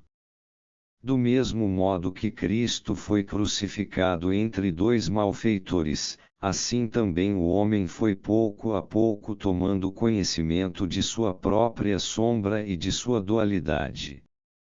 Esta última, com efeito, foi antecipada pelo duplo sentido do símbolo da serpente. Do mesmo modo que a serpente representa, a um só tempo, a força curativa e a força corruptora, assim também um dos malfeitores se acha orientado para cima e o outro para baixo, e deste modo a sombra significa também, de um lado, uma fragilidade deplorável e condenável e, do outro, uma instintividade sadia e uma condição indispensável para um estado de consciência superior. O quaternio da sombra contrabalançando a posição intermédia do homem só se fez necessário a partir do momento em que a primeira se tornou real, e isto ocorreu pelo fato de o homem ter sentido sua autoconsciência ou sua presença no mundo mais fortemente do que sua dependência no confronto com a divindade e sua condição de ser determinado por ela. Se completamos, portanto, a disposição pneumática que aponta para cima e caracteriza o estado de espírito gnóstico e cristão primitivo, mediante uma correspondente introduzida na oposição, isto é, mediante o quaternio da sombra, fazemo-lo na linha da evolução histórica. A dependência inicial em relação a uma esfera pneumática, a qual o homem se acha ligado como a criança à mãe, estava ameaçada pelo reino de Satanás. O homem pneumático foi libertado de Satanás, e em igual medida ligado ao reino dos céus pelo Redentor que rompeu as portas do inferno e enganou os arcontes. Desta forma um abismo o separa do mal. Esta disposição foi poderosamente sustentada pela expectativa da parousia imediata. Mas como Cristo não se manifestasse, era inevitável uma certa regressão. Quando uma esperança tão grande esmorece e uma expectativa tão intensa se decepciona necessariamente, a libido regride no interior do homem, e a consciência de si mesmo aumenta, com a acentuação de seus processos psíquicos pessoais, isto é, o homem se desloca pouco a pouco para o centro do campo de sua consciência. Opera-se, assim, de um lado, uma certa separação com respeito à esfera pneumática e, do outro, uma certa aproximação relativamente ao reino da sombra. Consequentemente, a consciência moral se aguça, e se relativiza o sentimento de que se está salvo. A Igreja é obrigada a encarecer o significado e o poder de seus ritos, para opor uma barreira à irrupção do mundo em seu seio. Assim agindo, ela se torna inevitavelmente um reino deste mundo. A passagem do primeiro para o segundo quaternio descreve também uma evolução histórica que no século XI conduziu, em muitos lugares, a um aberto reconhecimento do princípio maligno como criador do mundo. A serpente e sua sabedoria ctônica denotam a peripécia do grande drama. O quaternio do paraíso, que se lhe segue, juntamente com o lepis, pedra filosofal, traz os inícios das ciências naturais.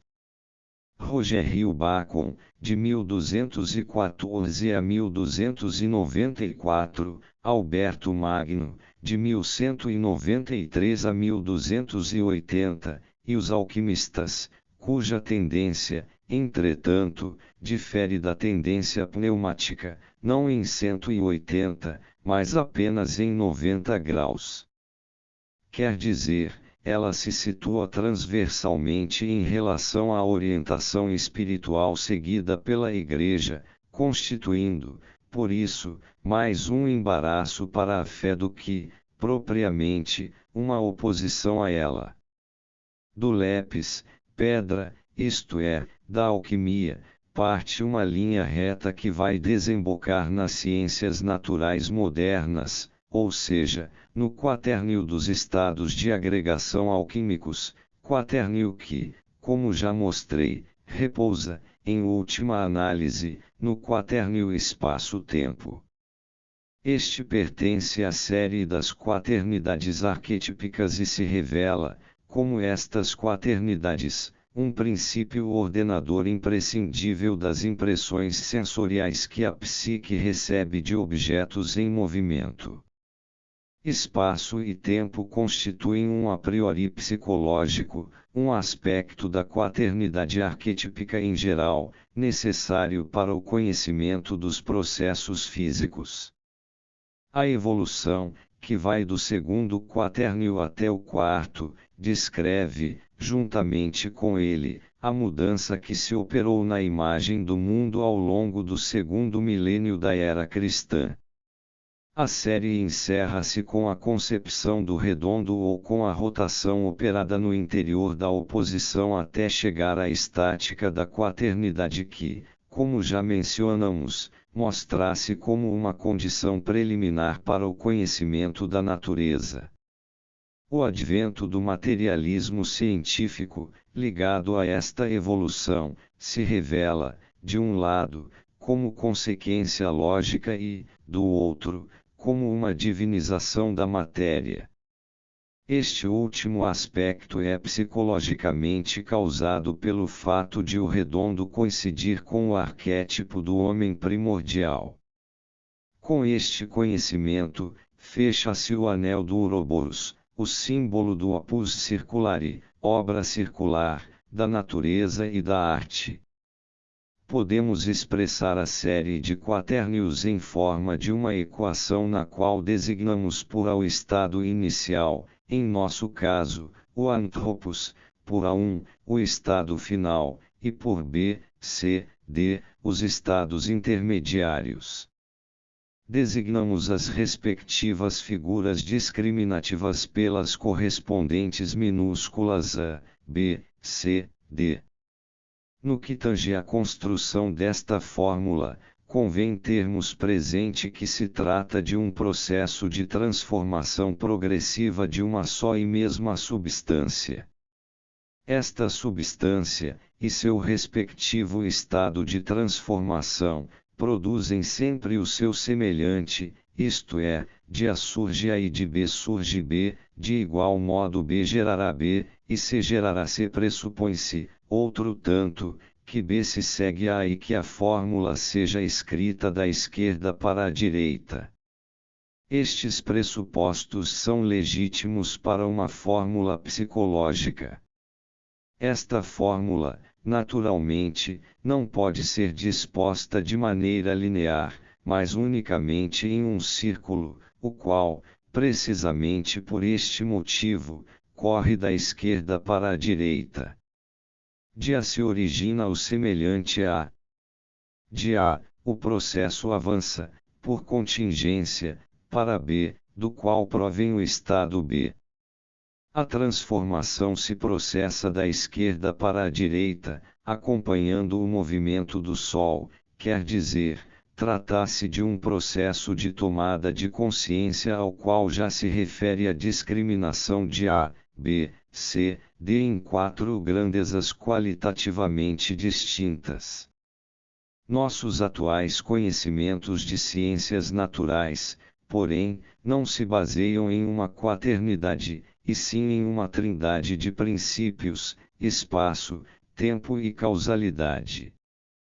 Movimentamo-nos, aqui, não no âmbito do pensamento das ciências naturais modernas, mas no terreno da cosmovisão antiga e medieval, que até a época de Leibniz admitia o princípio da correspondência ou o empregava de maneira ingênua e irreflexa. Para atendermos, porém, ao julgamento de totalidade a respeito de A, expresso por A, B, C, devemos completar nossa maneira de pensar influenciada e determinada pela época contemporânea, com um princípio, o da correspondência ou da sincronicidade. Em outras palavras, nossa maneira de descrever a natureza é imperfeita, sob um certo aspecto, e, consequentemente, exclui fatos observáveis do conhecimento ou os expressa de maneira injustificadamente negativa, como, por exemplo, mediante o paradoxo do efeito sem causa, diz. Nossa quaternidade gnóstica é um produto ingênuo e, por isso, representa um fato psicológico que podemos colocar, certamente, em relação com as funções de orientação da consciência. Mas a circunstância de o processo em questão se desenvolver da esquerda para a direita, como dissemos, constitui a expressão de uma discriminação consciente e, portanto, de uma utilização das quatro funções que formam a essência de um processo de conscientização. Todo o curso circular retorna obrigatoriamente ao seu começo, e isto no preciso momento em que D, o estado mais distante de A no que se refere à contingência, passa a 3 correspondendo a uma espécie de enantiodromia. Temos, deste modo, a seguinte fórmula. Esta fórmula exprime, com precisão, as qualidades essenciais do processo de transformação simbólico. Ela mostra a rotação do mandala, o jogo dialético de processos complementares, ou compensadores, e, seguidamente, a apocatástasis, isto é, a reconstituição de um estado de totalidade primitivo que os alquimistas expressavam por meio do símbolo do Ouroboros. Por fim, a fórmula repete a antiga tetrameria dos alquimistas, que é dada pela estrutura quaternária do Uno, como seja. A igual o que a fórmula indica é apenas o patamar mais alto atingido pelo processo de transformação ou de integração. A elevação ou progresso ou a mudança verificados na qualidade consistem em um desdobramento da totalidade, constituído de 4 partes e repetido 4 vezes, e não significa senão sua tomada de consciência. Quando conteúdos psíquicos se dividem em 4 aspectos, é sinal de que foram submetidos a uma discriminação por parte das 4 funções de orientação. Só a determinação destes 4 aspectos nos garante uma descrição global. O processo expresso por nossa forma transforma a totalidade originariamente inconsciente em uma totalidade consciente. O antropos, A, desce, através de sua sombra B, ao interior da physis, C igual serpente, e se eleva, de novo, por uma espécie de processo de cristalização, D igual lepis, pedra, que indica a ordem estabelecida no seio do princípio caótico, ao estado original, que, no entretempo, de inconsciente que era passou a consciente, graças ao desdobramento acima mencionado. A consciência ou o conhecimento surge pela diferenciação, isto é, pela análise, dissociação, e por uma síntese subsequente, processo este ao qual se refere, simbolicamente, a sentença alquímica, salve coagula. A correspondência é representada pela identidade das letras A1, A2, A3 etc. Em outras palavras, trata-se sempre do mesmo fator, que na fórmula apenas troca de posição, enquanto, psicologicamente, muda de nome e de qualidade. Simultaneamente torna-se claro que a troca de posição significa, em cada caso, uma mudança de lugar enantiodrômica, o que corresponde às transformações complementares ou compensatórias da psique como um todo. É de modo semelhante que os comentadores clássicos entendem a mudança dos sinais do id.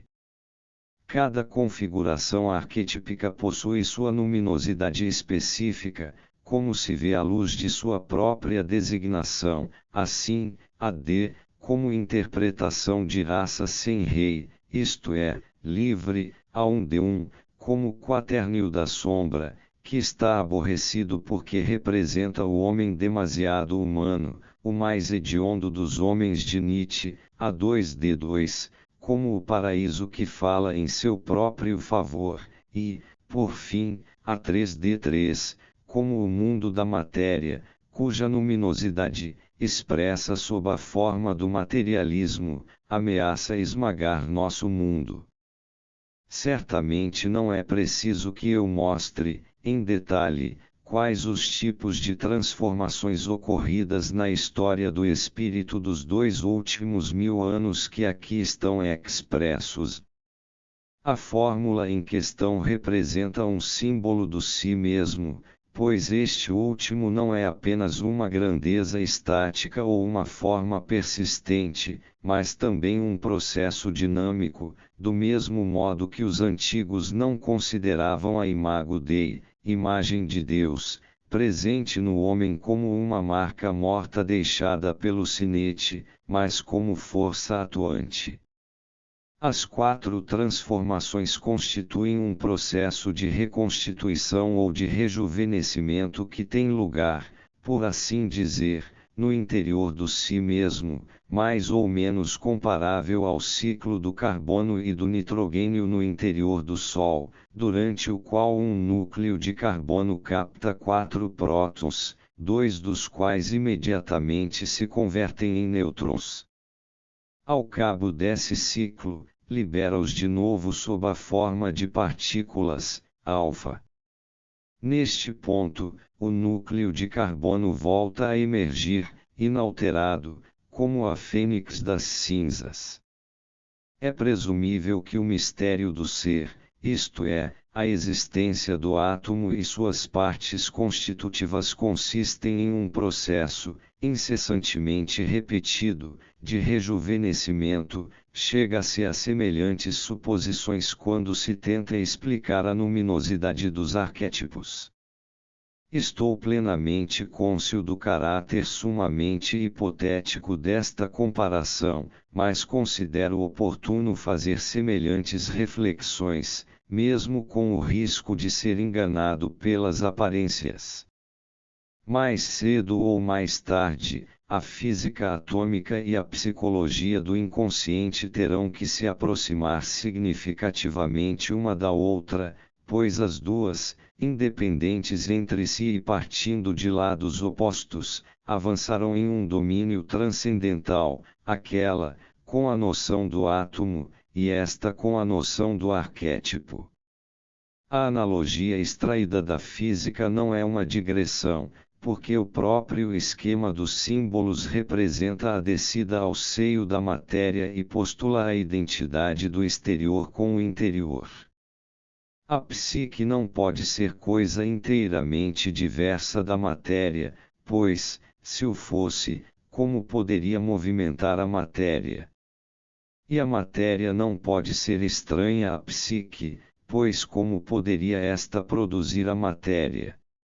A psique e a matéria estão em um só e mesmo mundo, e uma coisa participa da outra, senão qualquer ação recíproca seria impossível. Por isso seria necessário chegar a um consenso final e definitivo a respeito dos conceitos físicos e psicológicos, contanto que a pesquisa esteja em condições de avançar suficientemente. Nossas tentativas atuais podem parecer ousadas, mas estou convencido de que estão no rumo certo. A matemática, por exemplo, provou, mais de uma vez, que seus objetos, construídos de maneira puramente lógica e além de qualquer experiência, posteriormente mostraram coincidir com o comportamento real dos fatos, o que é indício de uma profunda concordância entre todas as formas de seres, como nos mostram os acontecimentos sincronísticos.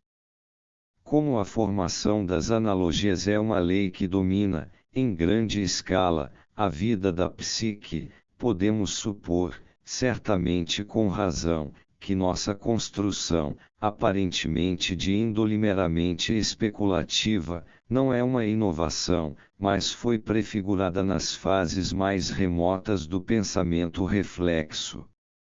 Encontramos geralmente tais prefigurações, variáveis em número, nas etapas do processo de transformação mística, bem como nos graus de iniciação dos diferentes mistérios. Encontramo-las igualmente na tricotomia antiga, obrigatória também para o cristianismo, do espiritual, pneumaticon, anímico, psichicon, e corporal, helicon. Uma das tentativas mais completas desta espécie é representada pelo esquema de 16 partes da tetralogia platônica. Tratei, profusamente, deste tema em Psicologia e na Alchimia, e por isso posso restringir-me aqui ao fundamental. A esquematização e a formação das analogias partem de 4 bases, que são: 1. A obra da natureza, 2. A água, 3. As naturezas compostas, e 4. Os sentidos. Cada um destes 4 inícios tem 3 fases de transformação, o que, somado à primeira etapa, dá um total de 16 partes. Afora esta divisão de cada uma das bases em 4 aspectos, ocorre também uma correspondência ou análogo para cada uma das etapas, nas séries verticais, do modo seguinte: 1, 2, 3 e 4. 1 opus naturalium aqua naturae compositae sensus. 2 divisio naturae terra naturae discretae discretio intellectualis. 3 anima simplicia ratio. 4 Intellectus igni jaeteris simplicioris arcanam.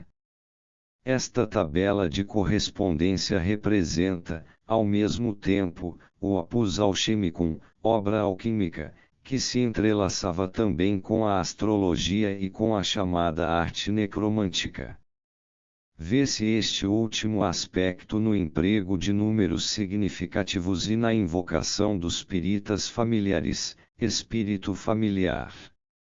Assim, a antiquíssima arte geomântica se baseia também em um esquema de 16 partes, 4 figuras centrais, constituídas pelo subildex ou superildex, pelo ildex e 2 testes subjuiz ou superjuiz, juiz e 2 testemunhas, 4 nepotes, niltos, 4 filiae, filhas, 4 matris, mães. A série se acha escrita da direita para a esquerda. Estas figuras são dispostas em um esquema astrológico de casas, e o centro vazio do horóscopo é substituído por um quadrado que encerra as 4 figuras centrais. Atanásio Kirchner desenvolveu um sistema de quaternidades, que valeria a pena mencionar aqui, no contexto de nossas discussões. Unam igual mones monadique igual Deus igual radix unium igual simplicissima mens igual divina essentia igual exemplar divinum. O uno igual primeira monada igual Deus igual raiz de todas as coisas igualmente simplicissima igual essência divina igual modelo divino. 2:10, L mais 2 mais 3 mais 4 igual 10, Sicanda mones igual decadique igual daias igual mundos intelectuales igual inteligentia angélica igual compositio ab uno e altero igual idest, exoposites, segunda monada igual décima igual díade igual mundo do intelecto igual inteligência dos anjos igual composição do um e do outro igual isto é, com os opostos. 3.10 sobrescrito 2 igual 100 igual tertia mones igual hecatontadique igual anima igual inteligentia. Terceira monada igual centésima igual alma igual inteligência. 4.10 sobrescrito 3 igual 1000 igual quarta mones igual chiliadique igual omnia sensibilia igual corpus igual ultima e sensibilis unionum explicatio. Quarta monada igual milésima igual todas as coisas concretas igual corpo igual desdobramento final e concreto das unidades. Kierkegaard observa, a respeito, que enquanto os sentidos entram em contato apenas com o mundo corporal, as três primeiras unidades são objeto da inteligência. Quem deseja compreender as coisas do mundo sensível, sensibilia, só poderá fazê-lo mediante o mundo das coisas espirituais. Por isso tudo o que é sensível deve ser elevado ao plano da razão ou da inteligência ou da unidade absoluta. Quando, portanto, tivermos reconduzido deste modo a unidade absoluta, da multiplicidade das coisas sensíveis, racionais ou intelectuais, imateriais, a infinita simplicidade, nada mais se poderá dizer e a pedra também não será, ao mesmo tempo, pedra e não pedra, pois tudo será a simplicíssima unidade. E da mesma forma que Deus é, como modelo, a unidade absoluta daquela pedra concreta e racional, assim também a inteligência é sua unidade intelectual. Tu poderás ver também, por estas unidades, como o sentido, sensus, remonta à razão à inteligência a Deus, onde o início e a consumação se encontram, num perfeito curso circular. O sistema de Kierkegaard apresenta certas conexões com nossa série de quaternidades. Assim, por exemplo, a segunda monada é uma díada constituída de opostos, correspondentemente ao mundo dos anjos, dividido pela queda de Lúcifer. Uma outra importante analogia é a de que Kierkegaard concebe o seu esquema como um curso circular que, de um lado, é posto em movimento e levado a desdobrar-se pela ação de Deus enquanto causa primeira, e, do outro, é reconduzido a Deus pela atividade do intelecto humano, de modo que o fim retorna, assim, ao começo. Que Kierkegaard tenha escolhido como exemplificação de coisa exígua, discreta, justamente o lápis, a pedra, é, por assim dizer, coisa evidente por si mesma, de acordo com a mente da alquimia, pois o lápis philosophorum, a pedra filosofal, é, como se sabe, o arcanum que contém Deus ou aquela parte de Deus escondida na matéria. Também este ponto é um análogo de nosso esquema. A alquimia gosta de imaginar o seu opus como uma circulação, como destilação circular ou como Ouroboros, como a serpente que morde a própria cauda, e descreveu este processo mediante numerosas imagens. Do mesmo modo que a representação central do Lepis Philosophorum significa o si mesmo, como se pode demonstrar, assim também o opus, com seus inúmeros símbolos, ilustra o processo inconsciente de individuação, isto é, a evolução gradativa do si mesmo de um estado inconsciente a uma tomada de consciência. Por este motivo, o Lepis aparece como designação da matéria inicial, matéria-prima, tanto no início como no final do processo. O ouro, outro símbolo do si mesmo, surge, segundo Miguel Maier, do opus circulatorium, da atividade circulatória, do Sol. Este círculo é a linha reconduzida a si mesma, agarrando, assim, a própria cauda com a cabeça como a serpente, e pela qual se conhece, verdadeiramente, aquele eterno pintor e criador de formas que é Deus. Perfazendo este curso circulatório, a natureza colocou, aí, 4 qualidades em relação umas com as outras e de certo modo traçou um quadrângulo equilátero, pois os opostos são ligados e mantidos coesos pelos opostos e os inimigos pelos inimigos, com laços por assim dizer eternos. Maier compara o homo quadratus, o homem quadrado, que permanece idêntico a si mesmo, sibi similis, na felicidade e na desgraça, a essa quadratura, que ele chama de aureola illa domus, círculos bissectos, phalange quadrata, valum, muros, aces quadrilatera. Este círculo é uma zona de influência, resultante da unificação dos opostos, habia omnia injuria, imunis, imune a qualquer dano. A mesma ideia do opus circular aparece na alquimia chinesa, independentemente da tradição ocidental, se deixa a luz correr em círculo, cristalizam-se todas as forças do céu e da terra, do luminoso e do obscuro, diz o texto da Flor de Ouro. Já Olimpiodoro menciona o organon kyklikoon, o aparelho circular, que serve ao processo de idêntico nome. Dorn é de opinião que o motus circularis, movimento circular, dos fisioquimistas provém da Terra, o mais ínfimo dos elementos. É nela, com efeito, que o fogo tem sua origem e transforma os metais mais finos e a água em ar, o qual se eleva às alturas, onde se condensa e, em consequência, volta a cair na terra.